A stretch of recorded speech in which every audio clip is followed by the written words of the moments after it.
Hello friends, welcome to Kalyani சுலகம். KFC crispy chicken வீட்லேயே ஈஸியாக செய்யணுமா? அப்போனா இந்த வீடியோவை ஸ்கிப் பண்ணாமல் ஃபுல்லாக பாருங்கள், ஈஸியாக தெரிஞ்சுக்கலாம். இப்போ செய்ய ஸ்டார்ட் பண்ணலாமா? தேவையான பொருட்கள் என்னென்னு சொல்லிட்டு பார்க்கலாமா? போன்லெஸ் சிக்கன், தயிர், கூடவே காய்ச்சின பால், தனி மிளகாய்த்தூள், மிளகுத்தூள், சிக்கன் 65 மசாலா, கரம் மசாலா, மஞ்சத்தூள், உப்பு, இஞ்சி பூண்டு பேஸ்ட்டு.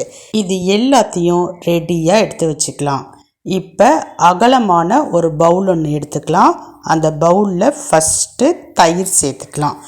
தயிரை நல்லா கலக்கி எடுத்துக்கணுங்க. கட்டிகள் இல்லாத அளவுக்கு நல்லா கலக்கிக்கலாம்.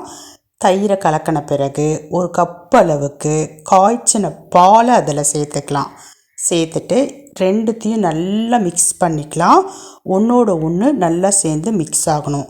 இப்போ இது கூட இஞ்சி பூண்டு பேஸ்ட் சேர்த்துக்கலாம்.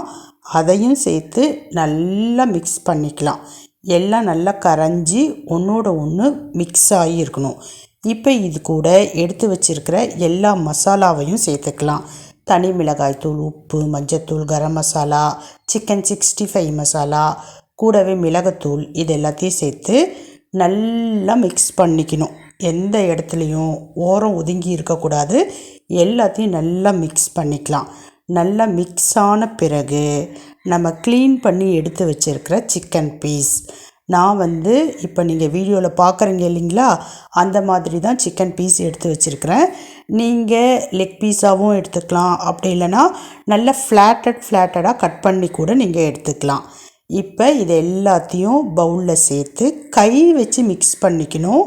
நல்லா கை வச்சு மிக்ஸ் பண்ணிக்கிங்க இந்த மாதிரி. இப்போ இதை தட்டு போட்டு மூடி ஃப்ரிட்ஜுக்குள்ளே வைக்க போகிறோம். குறைஞ்சது ஃப்ரிட்ஜுக்குள்ளே ஒரு 2 மணி நேரமாவது வைக்கணும். அதிகபட்சமாக ஓவர் நைட் வரைக்கும் கூட இருக்கலாம். இப்போ நான் ஃப்ரிட்ஜுக்குள்ளே வச்சுட்டேன். எடுத்துட்டு எப்படி இருக்குது அப்படின்றத உங்ககிட்ட நான் காமிக்கிறேன் பாருங்கள். இப்போ எடுத்துகிட்டு வந்தாச்சு. ஓப்பன் பண்ணி காமிக்கிறேன். நல்லா ஊறி இருக்குது பாருங்கள். இதை அப்படியே ஒரு 1/2 hour விட்டுடலாம். ரூம் டெம்பரேச்சருக்கு வந்ததுக்கப்புறமேட்டு நம்ம மற்ற ப்ராசஸ் என்னென்ன பண்ணணும் அப்படின்னு சொல்கிறேன். இப்போ ஒரு பிளேட் எடுத்துக்கலாம். இந்த பிளேட்டில் ஒரு பவுல் அளவுக்கு மைதா மாவு எடுத்துக்கிறேன். அதே பவுலில் 1.5 பங்கு அளவுக்கு கார்ன்ஃப்ளவர் மாவு எடுத்துக்கிறேன். 1க்கு 1.5 பங்கு கவனத்தில் வச்சுக்கோங்க.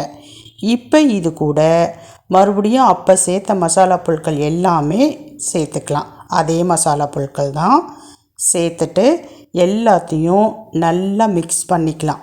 கை வச்சு இந்த மாதிரி எல்லாத்தையும் மிக்ஸ் பண்ணிக்கிங்க. மைதா மாவு, கார்ன்ஃப்ளவர் மாவு, மசாலா, உப்பு, இது எல்லாம் நல்லா மிக்ஸ் ஆகிருக்கணும். இந்த மாதிரி இருக்கணும் மாவு. எந்த இடத்துலையும் கட்டி இல்லாமல் இருக்கணும். இது அப்படியே இருக்கட்டும். இப்போ ஒரு பவுல் எடுத்துக்கலாம். அந்த பவுலில் நல்ல கூலான வாட்டர், நல்லா சில்லுன்னு இருக்கணும் தண்ணி எடுத்துக்கோங்க. 3/4 அளவு இருக்க மாதிரி எடுத்துக்கோங்க. இப்போ இது இல்லாமல் வேறு என்னென்ன நம்ம எடுத்து ரெடியாக வச்சுக்கணுன்னு பார்த்தீங்கன்னா, ஊற வச்ச சிக்கன் பீஸ் ப்ளஸ் இப்போ மிக்ஸ் பண்ண மாவு, சில்லுன்னு தண்ணி, அது இல்லாமல் பிளேட்டு, இதெல்லாம் பக்கத்தில் ரெடியாக எடுத்து வச்சுக்கிங்க. இப்போ நம்ம என்ன பண்ணணுன்னா, அந்த சிக்கன் பீசஸை முதல்ல நல்லா மிக்ஸ் பண்ணிக்கிங்க மறுபடியும். ஏன்னா நம்ம ஃப்ரிட்ஜிலேருந்து எடுத்து வச்சு அப்படியே வச்சுருக்குறோம். நல்லா மிக்ஸ் பண்ணிவிட்டு ஃபஸ்ட்டு ஒரு பீஸ் எடுத்துக்கலாம். இந்த பீஸை இந்த மிக்ஸ் பண்ண மாவில் நல்லா புரட்டி எடுங்க.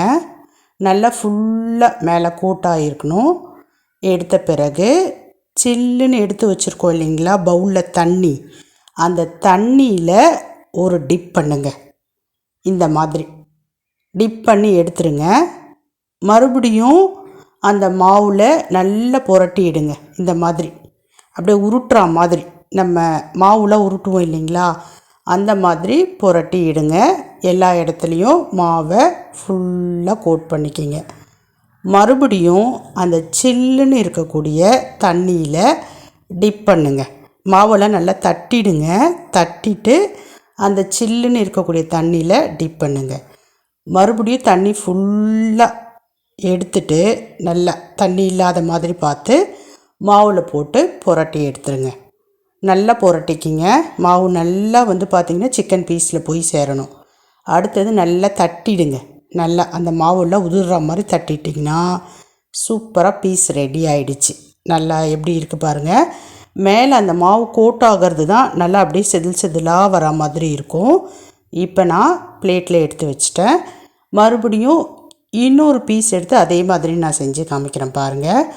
ஒன்றும் இல்லை, அந்த பீஸ் எடுத்துக்கணும், ஊறின பீஸ் எடுத்துக்கணும். அந்த மாவில் நல்லா டிப் பண்ணணும். நல்லா ஃபுல்லாக அந்த மாவு மேலே படுற மாதிரி புரட்டி எடுத்துக்கணும். மறுபடியும் அந்த சில்லுன்னு இருக்கக்கூடிய தண்ணியில் போடணும். தண்ணி இல்லாமல் மறுபடியும் பீஸை வெளியே எடுத்து மறுபடியும் அந்த மாவில் போட்டு புரட்டி எடுக்கணும். மறுபடியும் கூலான தண்ணியில் போட்டு எடுத்து மாவில் புரட்டி எடுக்கணும். ஒரு 2-3 டைம் இதே மாதிரி ப்ராசஸ் பண்ணிவிட்டு அந்த பீஸை அழகாக நீட்டாக அடுக்கி எடுத்து வச்சுக்கிங்க. அப்போ தான் சிக்கனில் நல்லா மேலே லேயர் லேயராக அந்த மாவு படிஞ்சு சாப்பிட்றப்ப வெளியே கிறிஸ்பியாகவும் உள்ளே நல்லா சாஃப்டாக ஜூஸியாக சிக்கன் பீஸ் இருக்கும். இப்போ நான் 2 பீஸ்க்கு அந்த மாதிரி செஞ்சு காமிச்சிட்டேன். இதே மாதிரி எல்லா பீஸையும் நீங்கள் பண்ண வேண்டியது தான். சூப்பராக ரெடி ஆகிடுச்சு பாருங்கள் சிக்கன் பீஸ். எல்லா பீசஸையும் முன்னாடியே இந்த மாதிரி ரெடி பண்ணி வச்சுக்கக்கூடாது. எண்ணெயை மிதமான தீயில் காய விட்டுட்டு அப்பப்போவே நீங்கள் மாவில் டிப் பண்ணி எண்ணெயில் போட்டால் தான் நமக்கு அந்த பீஸ் வந்து பார்த்திங்கன்னா மேலே நல்லா கிறிஸ்பியாகவும் உள்ளே நல்லா சாஃப்டாகவும் இருக்கும். இப்போ எண்ணெய் காய வச்சுட்டேன் நான். மிதமான தீயில் இருக்கணும், கவனத்தில் வச்சுக்கிங்க. எண்ணெய் ரொம்ப சூடாகி இருக்கக்கூடாது. இப்போ 1 by 1 நம்ம ரெடி பண்ண சிக்கன் பீஸை அதுக்குள்ளார சேர்த்துக்கணும். சிக்கன் பீசஸை எண்ணெயில் சேர்க்குறப்ப முக்கியமாக நான் சொல்லக்கூடிய விஷயத்தை கவனத்தில் வச்சுக்கோங்க. 1, எண்ணெய் ரொம்ப சூடான பிறகு சிக்கனை சேர்க்கக்கூடாது. மிதமாக சூடாக இருக்கணும். அதே மாதிரி ஸ்டவ்வை மீடியம் ஃப்ளேமில் வச்சுக்கோங்க. ஒருவேளை நீங்கள் எண்ணெய் ரொம்ப சூடான பிறகு ஹை ஃப்ளேமில் வச்சு போட்டிங்கன்னா மேலே சட்டுன்னு வெந்த மாதிரி இருக்கும், உள்ள சிக்கன் பீஸ் வந்து வெந்திருக்காது. ஸோ மிதமான தீயில் வச்சு வேக வைங்க. இப்போ ஒரு புறம் பாருங்கள் நல்லா வெந்துருச்சு. திருப்பி போட்டுக்கணும். 2 புறமும் நல்லா வெந்த பிறகு எண்ணெயிலேருந்து ஃபில்ட்ரு பண்ணி எடுத்துட வேண்டியது தான். அதே மாதிரி பாருங்கள், எந்த இடத்துலையுமே மேலே கோட் பண்ண மாவு உதிரவே இல்லை, அப்படியே இருக்குது பாருங்கள். சிக்கனோடு நல்லா கோட் ஆகிடுச்சு. இதே மாதிரி செஞ்சு பாருங்கள். ரொம்பவே சூப்பரான KFC சிக்கன் ஃப்ரை நம்ம வீட்லேயே ஈஸியாக செஞ்சிட்டோம். சூப்பராக ரெடி ஆயாச்சா? எண்ணெயிலேருந்து ஃபில்ட்ரு பண்ணி எடுத்துக்கலாம். சாப்பிட்றதுக்கு அவ்வளோ டேஸ்ட்டாக இருக்கும். பெருசாக நம்ம எந்த பொருளும் சேர்க்கலை, வீட்டில் இருந்த பொருளை வச்சு தான் செஞ்சுருக்கோம். அவ்வளோ ஈஸியாக அவ்வளோ டேஸ்ட்டாக செஞ்சிட்டோம். இதே மாதிரி நிறைய ரெசிபிஸ் தெரிஞ்சுக்கணுன்னா மறக்காமல் நம்ம சேனலை சப்ஸ்கிரைப் பண்ணிவிடுங்க. முடிஞ்ச அளவுக்கு எல்லாருக்கும் ஷேர் பண்ணுங்கள். அப்படியே மறக்காமல் ஹைப் பண்ணுங்கள். சப்ஸ்கிரைப் பண்ணுறப்ப பெல் பட்டன் இருக்கும், அதை ப்ரெஸ் பண்ணி அதில் ஆல் ஆப்ஷனில் கிளிக் பண்ணிக்கோங்க. அப்போ தான் நான் வீடியோ போட்ட உடனே உங்கள் நோட்டிஃபிகேஷனுக்கு வரும். சரி, இப்போ நான் கிளம்புறேன். பாய்.